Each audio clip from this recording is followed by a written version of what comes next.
Let's begin in Nigeria's capital, Abuja, where Nigerian Labour Congress leaders, including its president, Joe Ajaero, have met at the NLC headquarters for an emergency National Executive Council meeting.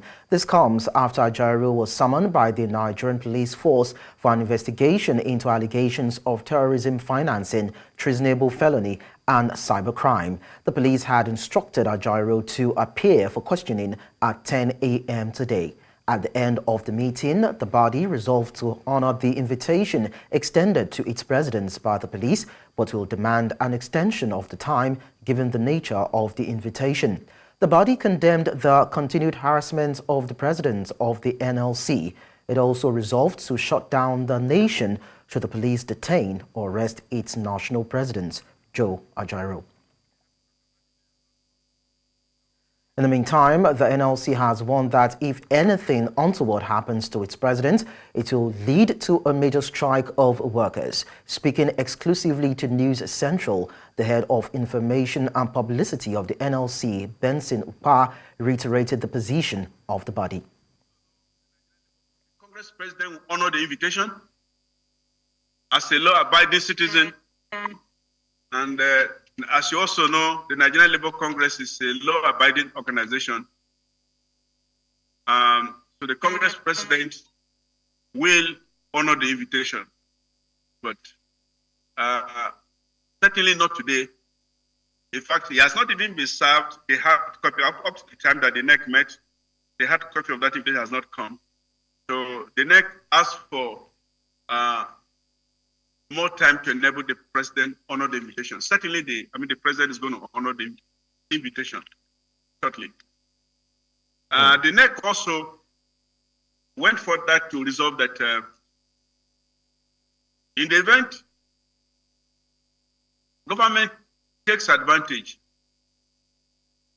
of Mr. President honoring the invitation and doing anything untowardly towards him, the NEC resolved that it will activate a nationwide protest. So these are the decisions of the NEC. Away from that, the federal government will begin selling crude oil to the Dangote Refinery in naira from October 1, following the decision made during a meeting led by Finance Minister Wale Edun. The Technical Implementation Committee reviewed progress on naira payments for crude oil sales and outlined roles for key stakeholders, including NMDPRA, the CBN, the NUPRC, and Afrexim Bank. Zak Adedeji, chairman of the FIRS and the Technical Subcommittee, confirmed that the first PMS delivery from Dangote is expected next month. Finance Minister Edun emphasized the importance of transparency and directed the committee to finalize the arrangement and prepare a report for President Bola Tinubu. This follows the Federal Executive Council's July 29 approval of Tinubu's directive for NNPC to sell crude oil to refineries in naira. Let's now tell you that the Nigerian National Petroleum Company Limited says that it recorded the sum of 3,297 billion naira as profit for the year 2023. This NNPC Limited, while presenting its 2023 audited financial statement to newsmen in Abuja, says that it expended a total revenue of about 24 trillion naira for the financial year. News Central's Emmanuel Bagudu reports.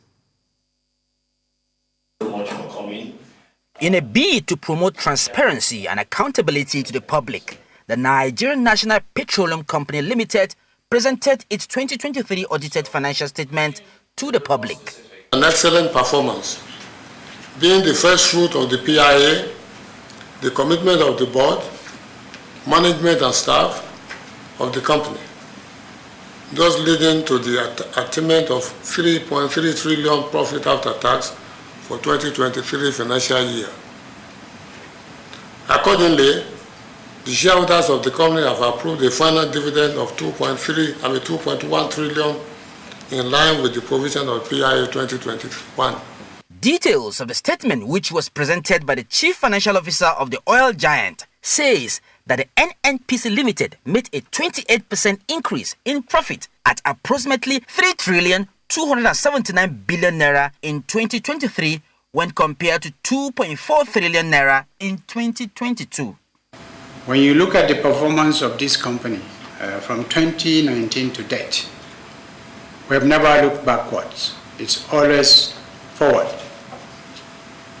The company, when we took over, was a loss-making corporation. And PIA came into being, and it became a karma company. We broke even at the end of 2019, and by 2020, we had produced the first profit ever for this company, which is 287 billion naira. The following year, in 2021, the company's profit grew to 674 billion naira. By the third year, in 2022, the profit jumped to 2.5 trillion naira. Of course, in that year, we also had the JV assets transferred from the corporation to us as part of our take-up assets. Now, in 2023, the profit has also grown by 28% from 3.5 trillion to 3.297 trillion naira. The executive vice presidents of the upstream and downstream sectors of the company also provided an update of the fuel queues being experienced, the nation's refineries, and current gas exploration concerns. We were doing as low as 1.1 million barrels when these vandals hit us really hard. And because of the intervention, we've been able to ramp up production, and I said, on a particular day this month, we hit 1.7 million barrels. It definitely indicates that the measures are working. You'd also understand that with the rains also come situations where ability to discharge petroleum products is challenged. When you have lightning and thunderstorms, you have to suspend not just the discharge of petroleum products onshore, but also the evacuation from the tank farm. The NNPC Limited said that the audited financial statement will be uploaded on its website for the public. In Abuja, for News Central, I am Emmanuel Bagudu. And staying with the Independent Petroleum Marketers Association of Nigeria, it has raised concerns over the shortage of premium motor spirit, also known as petrol, affecting its members across the country amidst widespread scarcity. The umbrella body, which boasts over 3,000 members and controls a significant share of Nigeria's filling stations, also accused the Nigerian National Petroleum Company Limited of failing to supply adequate products to its members. The chairman of IPMAN, Oredepo Shinamo, claimed that NNPCL, as the sole importer of petroleum products, has not provided sufficient supplies to IPMAN for the past 3 years, leading to a dire situation for its members. The NNPCL had, through its chief corporate communications officer, Olufemi Shoneye, stated that the oil firm was working hard to tackle the fuel supply challenges, stressing that the queues should clear by midweek. News Central's correspondent now, Austin Azu, joins me to give us update on the fuel situation in Asaba, Delta State. Austin, it's a pleasure to have you around. Tell us what the fuel situation is in Asaba.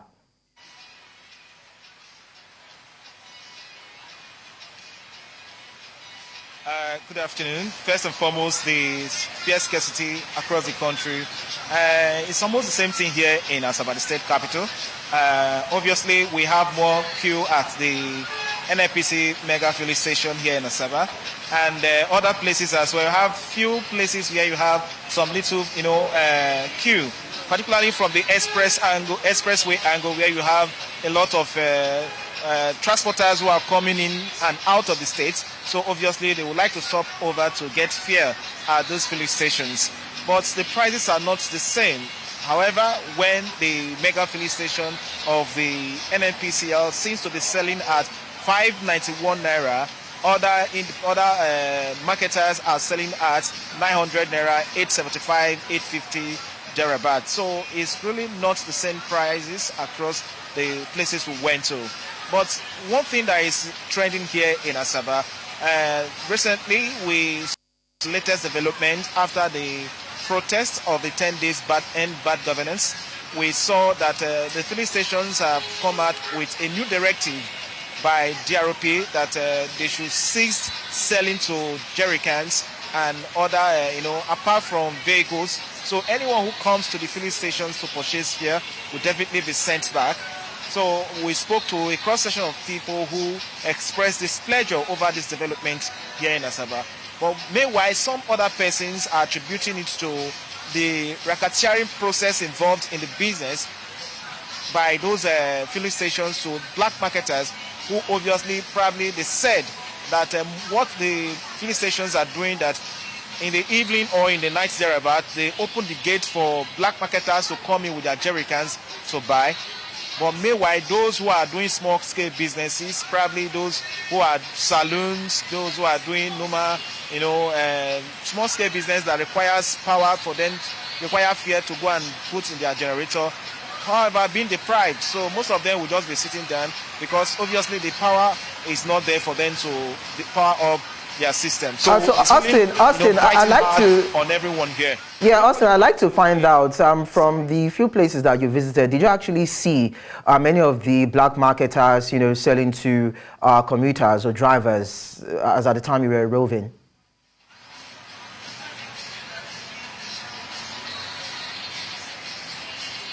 Yes, but during the daytime, black marketers seems not to be moving here because the government officials seems to be clamping down on those black marketers. So obviously what they do, they wait till the evening, probably around 6 and 7 thereabouts, so before they can come out and before they can start selling their businesses.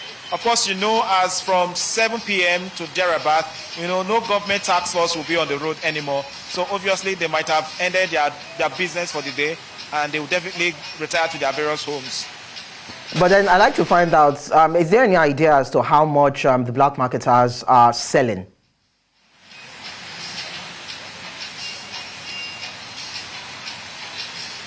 Yeah, from information we gathered, the black marketers, their prices still varies, but they sell above 1,000 to 1,005 per liter.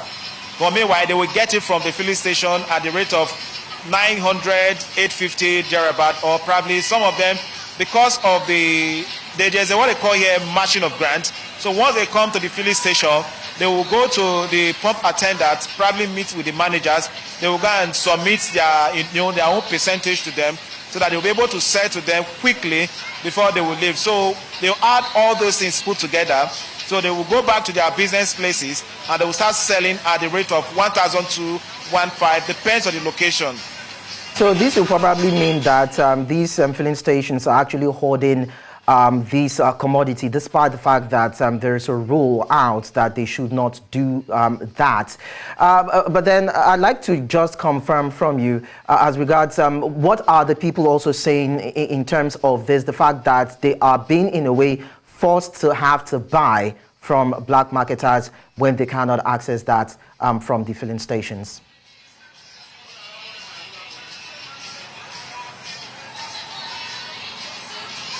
Like I said earlier on, they are so pained about the situation at the moment, and not as if they can't go to the filling stations to go and buy, but because of the latest developments in town that they shouldn't sell to jerrycans, so they seem to be working so closely with that directive. But the questions other people are asking, which we ourselves are still asking, now there's a price peg that the DRP and the federal government has pegged a per liter. But these people will not sell according to the federal government directive. But in short while that a directive has come after the end bad governance protest, their focus now is on the directive that they will not sell to people who are coming with jerrycans and so on and so forth. So like other people equally expressed, what they do is that they now make profits out of it. So instead of them to be selling to other people, and they will now give room for, for these black marketers to be making more gains. So a situation whereby you buy a liter at 900, you now sell at 1,500. So who is bearing the brunt? Obviously, are the people at the grassroots, people who are doing small-scale businesses, like the barbers, like the hairdressers, like the vulcanizers, and so on and so forth, who need this power to power their gen for them to do their small-scale businesses. Otherwise, I see no reason why these people will be holding the fear away from people who need the fear. Now, we ask a question again. What about those in the market? What about those in the far villages? For instance, you live in a very far area where you don't have filling stations, and you need to power up your gen for you to at least cool your drinks.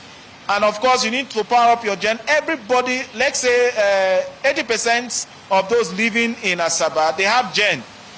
So definitely they cannot be carrying their gens to the filling stations for them to go and get fuel. Yeah, quite so true. It becomes a bottleneck for them. So, but their last resort definitely will fall back to the black marketers, whereby they will have to go to those black marketers for them to go and get fuel at a very high price. So a situation you buy a 2 liter of fuel for 3,000 naira or thereabout. So how much will you be making from that 3,000 naira? But then at the end of the day, put together, you know the economic crunch we have now. So how much will the people who are coming in?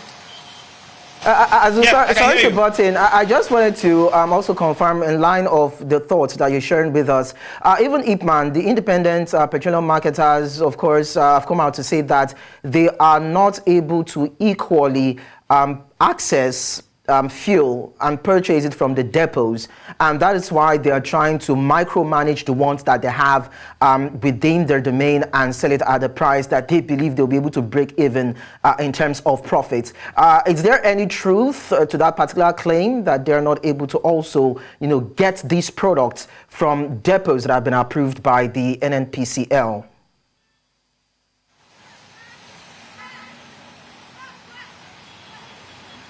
Well, it's funny to me because most of these filling stations who are selling fuel now, I don't know where they are getting their own fuel, but it seems there is a particular source where the fuel is coming to this country. So I think the security agencies should go into that and unravel that situation. The DROP and other agencies involved in this regulatory process, that they want to tell Nigerians where these other people are getting their fuel. Otherwise, we'll keep queuing up on daily basis. We saw a man who said he went to the filling stations around 6 a.m. As at 2 p.m., the man was still on the queue. So imagine if that man have other things to attend to, or other people likewise who are the same queue, probably going to Lagos, and you are still in Asaba around 2 o'clock. So obviously, it's going to take you all through the day. And our roads are not too good. So obviously, one begin to pray for safety on the road, because as time goes by, around 6 and 7 thereabout, we begin to hear funny stories on the road. So it's high time governments and those agencies involved in regulating the petroleum sector come into it, because everyone needs this product to move about, to go about his duty, and to ensure he's able to bring food on the table for the children and the family. Of course. Austin Azu, thank you so much. Well, the NNPCL has come out to say that the challenges or the bottlenecks around fuel supply will be resolved by tomorrow. So we have to wait till tomorrow to see if these queues would ease and that people will be able to have access to this particular commodity. Thank you so much for sharing your thoughts and the updates with us. Let's now go on a break on News Central Now. We still have more stories to come your way. Do stay with us. Many thanks for staying with us. Nigeria's President Bola Tinubu has called on member states across West Africa to speedily ratify the ECOWAS protocol against corruption. President Tinubu was represented at the ongoing 6th Assembly of the Annual General Assembly of the Network of National Anti-Corruption Institutions in West Africa, urged member states to form a common front against graft. News Central's Joshua Imarayi reports. In attendance were representatives and anti-corruption champions from key West African states. The event, the 6th Annual General Assembly of the Network of National Anti-Corruption Institutions in West Africa, holding at the ECOWAS Secretariat in Abuja, brought together representatives of anti-corruption institutions and agencies expected to share strategies and best practices in the fight against corruption. President Bola Tinubu, who was represented by the Vice President Kashim Shettima, urged member states to quickly ratify and implement the ECOWAS protocol against graft. It has before us is enormous, but so significant is our collective resolve. By working together, sharing best practices, and leveraging our diverse strengths, we can create a formidable bulwark against corruption in West Africa. All member states must ratify and fully implement the ECOWAS protocol against corruption. Other stakeholders at the event called for regional and global collaboration to fight corruption, saying it is a cancer that impedes the stability and development of Africa. Regrettably, some of our member institutions in about 3 West Africa countries are not here represented, and we also pray that this will be resolved very soon so that we can put the challenge behind us. All of us will come together as one within the sub-region to ensure that we put proper systems and processes in place to fight corruption. It is a very difficult task which requires integrated approach by all concerned. It is a cross-party, cross-agency work and also regional. By sharing best practices and holding each other accountable, African nations can collectively work towards the vision of a corruption-free continent. Regional cooperation alone is, however, not enough.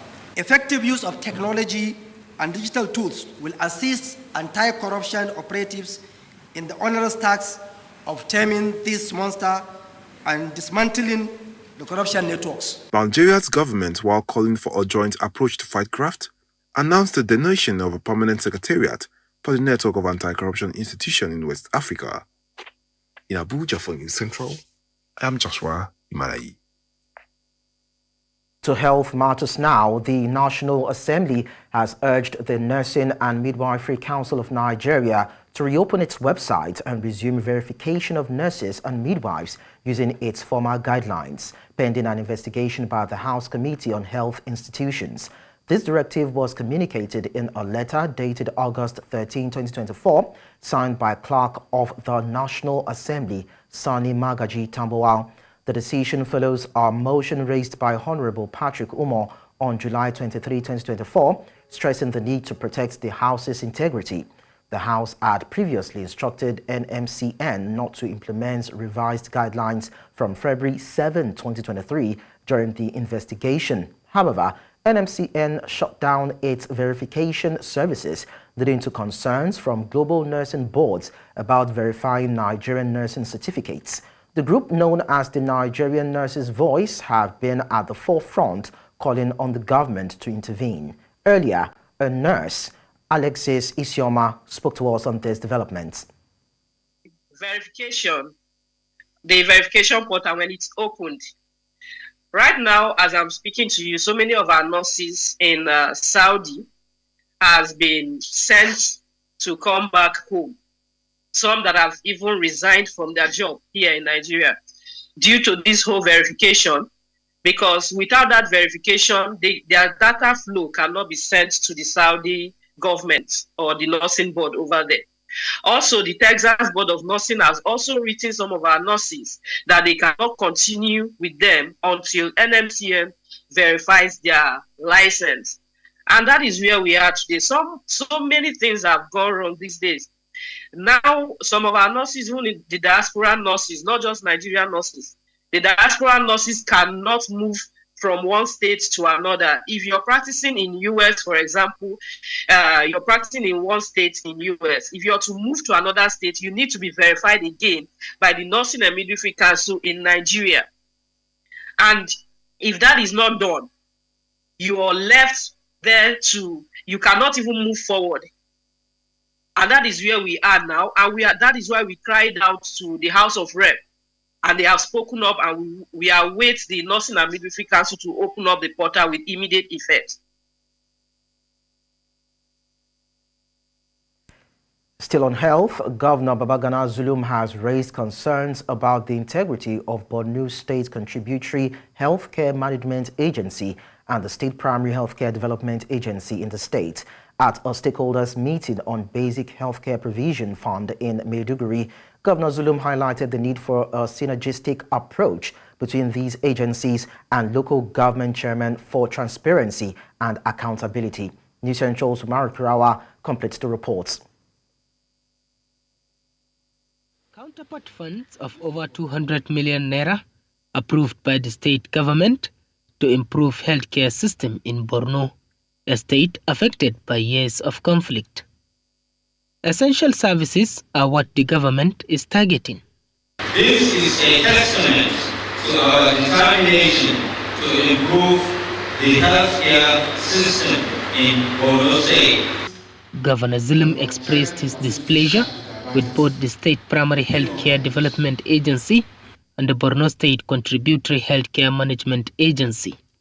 Watchman and Primary Healthcare Development Agency should declare the amount to local government channel in written for transparency and accountability. And that under no circumstances, funds that were channeled to facilities shall be diverted to any organization. The governor emphasized that efficient healthcare delivery is important for the well-being of Borno's residents and urged the agencies to enhance their operational effectiveness. All those facility managers that could not manage the funds shall be shown the way out. If you are ready to work, fine and good. If you are not ready to work, move out. He stressed the need for transparent processes and proper oversight to ensure that healthcare funds are managed responsibly and effectively to benefit the residents of Borno State. We assure you that we will monitor the utilization of the fund. Inshallah, we will not allow any fund for diversion. So that means we'll have a synergy between the local government and the two boards. So by doing that, we are going to have what every single kobo now we receive, the local government chairman will be able to know, and for them to also monitor the proper utilization of this fund. We are going to use the money to expand more so that more people will also be enrolled, and then we will be able to access healthcare services. Citizens are hopeful of effective healthcare delivery with the coordinated effort to maximize the impact of the Basic Healthcare Provision Fund and address persistent issues in the state's healthcare infrastructure. In Maiduguri for News Central, Umaru Kirawa. Many thanks for staying with us. In the Horn of Africa nation, Kenya's Supreme Court has temporarily suspended a lower court ruling that annulled the controversial 2023 Finance Act aiming to maintain stability in government finances. On Tuesday, the country's highest court issued a stay on the July 31 ruling by the Court of Appeal, which had declared the Finance Act unconstitutional, raising concerns about the government's ability to raise tax revenue. The ruling was seen as a significant setback for President William Ruto's administration, already grappling with financial challenges. The Supreme Court's order seeks to preserve the budget framework while the case is fully examined. New hearings are scheduled for September 10 and 11, where the court will make a final determination. In the meantime, Kenyan police have launched a major manhunt after a man accused of murdering and dismembering 42 women escaped from a Nairobi police cell on Tuesday, along with a dozen of other detainees. Collins Jumaisi, described by police as a vampire and a psychopath, was arrested last month following the gruesome discovery of mutilated bodies in a garbage dump in a Nairobi slum. In a statement, Kenyan authorities disclosed that the breakout was discovered during a routine check at around 5 a.m. while serving breakfast to the prisoners. This marks the second time in just 6 months that a suspect in a high-profile case has escaped from custody. News Central now continues to tell you that in Central Africa, Mpox cases and deaths are rising, most especially in the Democratic Republic of Congo, as the Central African country awaits vaccines from the United States and Japan. Health Minister Samuel Roger Kamba said the toll this year has risen in a few days from 16,000 cases and 548 deaths to 16,700 cases and a little more than 570 deaths. The WHO on Wednesday declared the Mpox surge in Africa a global public health emergency. Outbreaks have been reported in Burundi, Kenya, Rwanda and Uganda since July. A case of the new strain has also been detected in Sweden. The United States has promised 50,000 vaccine doses for DRC, while Japan on Monday agreed to send 3.5 million doses only for children. Aujourd'hui, elle touche plus de 17 pays d'Afrique. Et donc, c'est pour cela qu'on parle d'une urgence de niveau continental. Mais deuxièmement, pour notre situation à nous, en RDC, les chiffres sont qu'on a 16 700 cas notés. Ça, c'est les derniers chiffres, avec un peu plus de 570 personnes décédées. Cette maladie, on voit aussi une nouveauté quand même, c'est qu'elle touche de plus en plus de jeunes. Et on a beaucoup d'enfants de moins de 15 ans qui sont touchés. Je rappelle. Up north, ahead of the presidential elections on September 7, Youssef Al-Chichi, a candidate from Algeria's Socialist Forces Front, the country's oldest opposition party, has held a campaign rally in the city of Béjaïa. Al-Chichi pledged to promote a moderate Islam, a North African Islam that allows openness towards others, an Islam of tolerance between Algerian men and women. Nous devons taper sur toutes les portes. Nous devons expliquer à nos concitoyens. Nous devons les convaincre que la situation nécessite et impose à tout un chacun de s'impliquer dans les villages, dans les villes, dans notre environnement quotidien. باش سنيني مساكين إلا قد اسم إلا قد تعاونم إلا قد تواليم عند تسدو ثمور ثنون. ريفريا وزلايكم شنو الدنيا نتمنى ان شاء الله بالعبده دياوين الرباح هذا الخير يثمر ثنون ان شاء الله ستيدت وفود يقرزين ان شاء الله زمرتيس.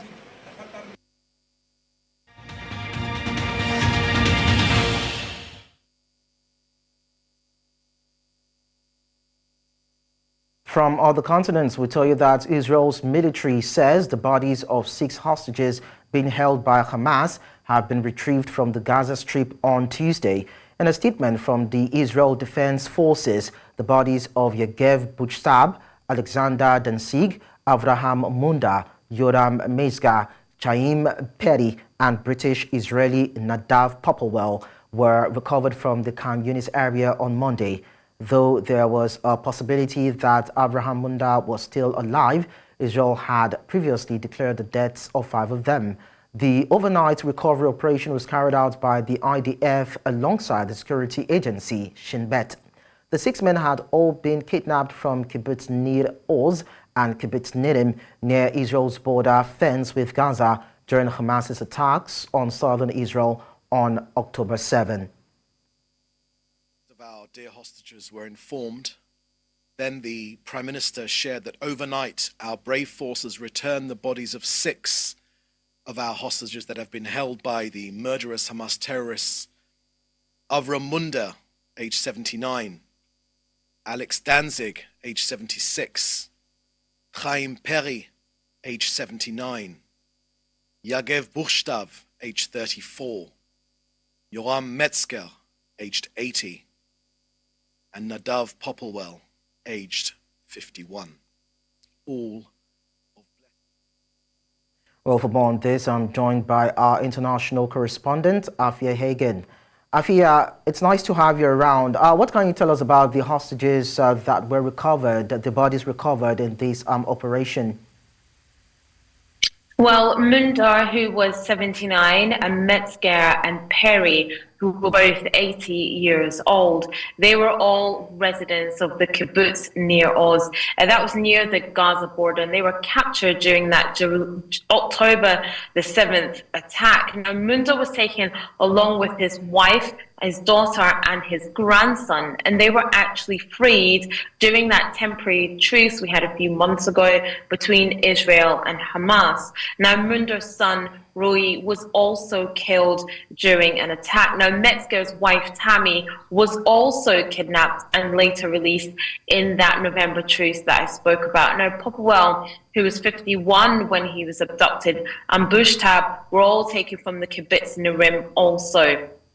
And now Hamas's military wing claimed that Popwell, he's the one who was a dual British-Israeli citizen, actually died more than a month earlier because of wounds he sustained during an Israeli airstrike that hit the place where he was being held.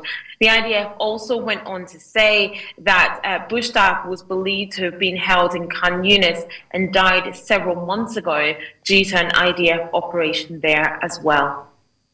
So then what has been the reaction to the recovery of these bodies, most especially the IDF, Israel as it were, and probably the families of those who these bodies have been recovered? Well, Israeli Prime Minister Benjamin Netanyahu made a statement and he said, tonight our forces returned the bodies of 6 of our hostages who were held by the murderous terrorist organization Hamas. He went on to say that he thanked those involved in the operation and praised their bravery and determination. He also went on to say, our hearts ache for this terrible loss. Now, the hostages Families Forum have also made a statement, and they said that all the men that were kidnapped, they were alive during the Hamas attacks in southern Israel before being taken into Gaza.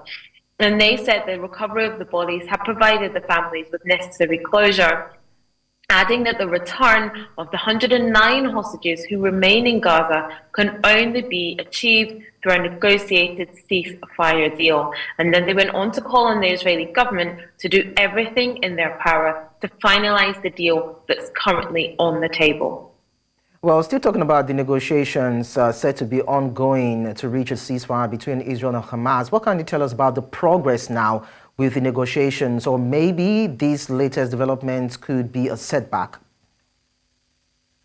Well, the United States top diplomat Antony Blinken is in Egypt. He arrived today for those negotiations that are taking place in Cairo. He has said that the next step in the ceasefire talks is for Hamas to say yes. Now, mediators are present at this bridging proposal, as it were, between Israel and Hamas. That's the one that last week you had President Joe Biden saying they were very, very close to a peace deal. But Hamas have said that the latest proposal doesn't include a permanent ceasefire and introduce new conditions in the prisoner exchange.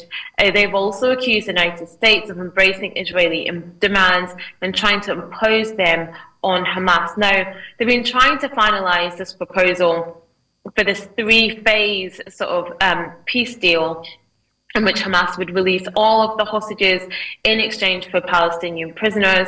Israel would withdraw from Gaza and there would be a lasting truce. But there still seems to be some pretty big gaps between either side. And Hamas today saying that they are not pleased with the way that negotiations are going. So they are on a knife edge at this moment. It remains to be seen if Antony Blinken, with all his diplomacy, can actually get this particular peace negotiation over the line. It's a far cry from where we are perhaps, or where we were perhaps on Friday afternoon, where we had a feeling that a peace deal was near. It doesn't seem to be the case today, but it's a situation that is fluid and is changing all the time. Afia, again, thank you so much for bringing us these updates.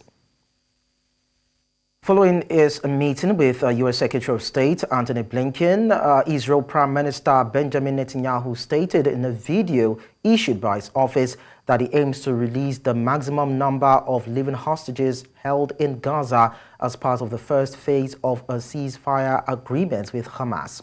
Israeli Prime Minister Benjamin Netanyahu says he seeks to free a maximum number of living hostages held in Gaza, and the Hostages and Missing Families Forum campaign group, which has previously accused the Israeli side of sabotage, thanked Blinken for his unwavering support alongside U.S. President Joe Biden's administration to finalize the hostage deal. מאמצים לשחרור מקסימום מספר חטופים חיים כבר בשלב הראשון של העסקה.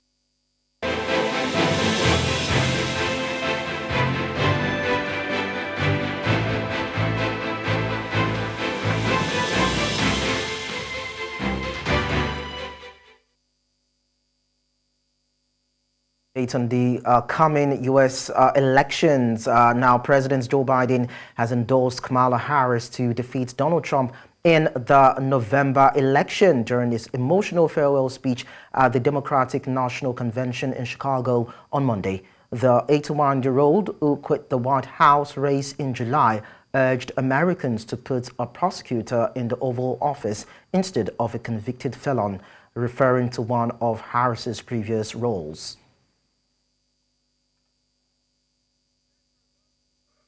He's the loser. He's dead wrong.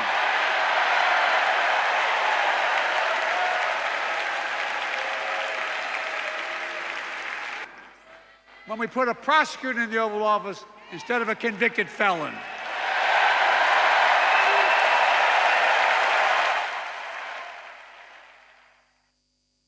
Let's take you through sports now. Nigeria's under-20 women's team, the Falconets, will face Australia and Mexico in friendlies as they finalize their preparations for the FIFA Under-20 Women's World Cup in Colombia beginning August 31. After a light training session on Monday to adjust to the time zone, the team will intensify their preparations for the 23-day tournament today. The Falconets will play Australia on August 23 and then Mexico 3 days later. The World Cup, running from August 31 to September 22, features Nigeria in Group D, where they will compete against Germany, Korea Republic, and Venezuela.